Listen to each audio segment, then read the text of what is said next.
মানে কালি সন্ধিয়া সময় দোকান ঘৰৰ মানুহজনীয়ে মানে গেটত তাক মাতি আছিলে, বৰষা বৰষা এনেকৈ দং দং কৰাৰ কাৰণে মই দোকানৰ পৰা ওলাই গ'লোঁ।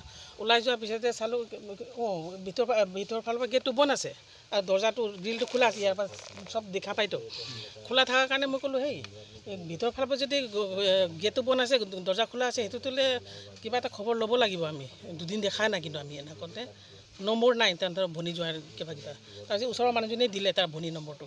তাৰপিছত মই লগতে ফোন কৰিলোঁ, এটা ভনী জোঁৱাইক ফোন কৰিলোঁ, ঐ তহঁতৰ ঘৰত গৈছে নেকি বাই, এনেকৈ সুধিলোঁ। কৈ না অহা নাই বোলে। ঐ নহ'লে ভিতৰ ফালে পৰা গেট বন্ধ আছে আৰু দৰ্জা খোলা আছে, তহঁতে কোনোবা এটা এনেকৈ মাতোতে ভনী জোঁৱাইটো আহি গ'ল। অহাৰ লগে লগে আমাৰো গাঁৱৰ মানুহ মাইকী মানুহ চবেই আমাৰ ইয়াতে জমা আছে আমাৰ ইয়াতে। তাৰপিছত কি হ'ল, জোঁৱাইকে গেটটো পাৰ কৰি পেলাই মানে ঘৰ গেটটো খোলা আছে, এই গেটটোৱে মেইন গেটটো এইটো গেটৰ পৰা পাৰ হৈ পেলাই ভিতৰতে সোমাইছে। সোমাই পেলাই সি চিঞৰি পেলাই ওলাই আহি এইখিনিতে পৰি গৈছে। তাৰপিছত আমি কি হ'ল, ইয়াকো আহি আছিলে, মই ইয়াক ৰখাই দিলোঁ, এই বচোন অকণমান বৰষাই মাত নিদিয়ে, ইমান উঠাই আছোঁ নুঠে, সেইকাৰণে কি হৈছে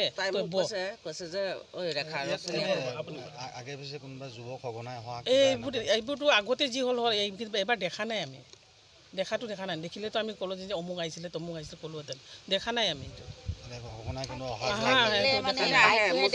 ৰাতি যদি আহে ক'ব নোৱাৰোঁ, আমি সোনকালে বন্ধ কৰি পেলাই ভিতৰত থাকি যাওঁ, আৰু ৰাতি যদি কৰে এইটো আমি ক'ব নোৱাৰোঁ। এতিয়া দেখা নাই, সেইটো দেখা নাই। এনেই অকলে যায়, স্কুটি লৈ ক'ৰবাত চাউল আনিব যাওঁ কওঁ, কেতিয়াবা কিবা বজাৰ কৰিব যাওঁ কওঁ, ভনী ঘৰত যাম কৈ সেইটোতো যায়, সেইটো দেখোঁ সন্ধিয়া। বাকী বেলেগৰ লগত 80 চনৰ পৰা আমি এইখন গাঁৱত মই বসবাস কৰি আছোঁ, কিন্তু এনেকুৱা ঘটনা সংঘটিত হোৱা আমি আগত কেতিয়াও দেখা নাছিলোঁ। 2025 বৰ্ষত এই বৰ্ষা নামৰ যিজনী ছোৱালী এতিয়া হত্যাকাণ্ড হ'ল, তাইৰ দেউতাকে মাকক হত্যা কৰিলে, সেইটো এটা ঘটনা সংঘটিত হ'ল। আকৌ পুনৰ আজি এবছৰ নহওঁতে, এবছৰলৈ 20 দিন থাকোঁতে আজি আকৌ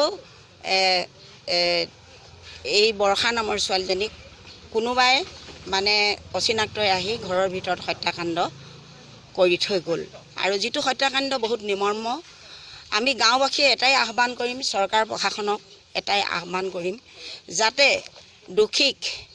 দোষীক শাস্তি প্ৰদান কৰক আৰু এই দোষীসকলক কৰায়ত্ব কৰক, যিসকলে এই হত্যাকাণ্ডটো আমাৰ ইমান ঘন চুবুৰীয়া এই গাঁওখনৰ, আমাৰ নিৰীহ এখন গাঁৱত মানে এনেকুৱা ধৰণৰ ঘটনা যিটো সংঘটিত কৰিলে, সেই ঘটনাৰ আঁৰত আমি আহ্বান কৰিমেই, প্ৰশাসনক বিশেষকৈ আমি আহ্বান কৰিম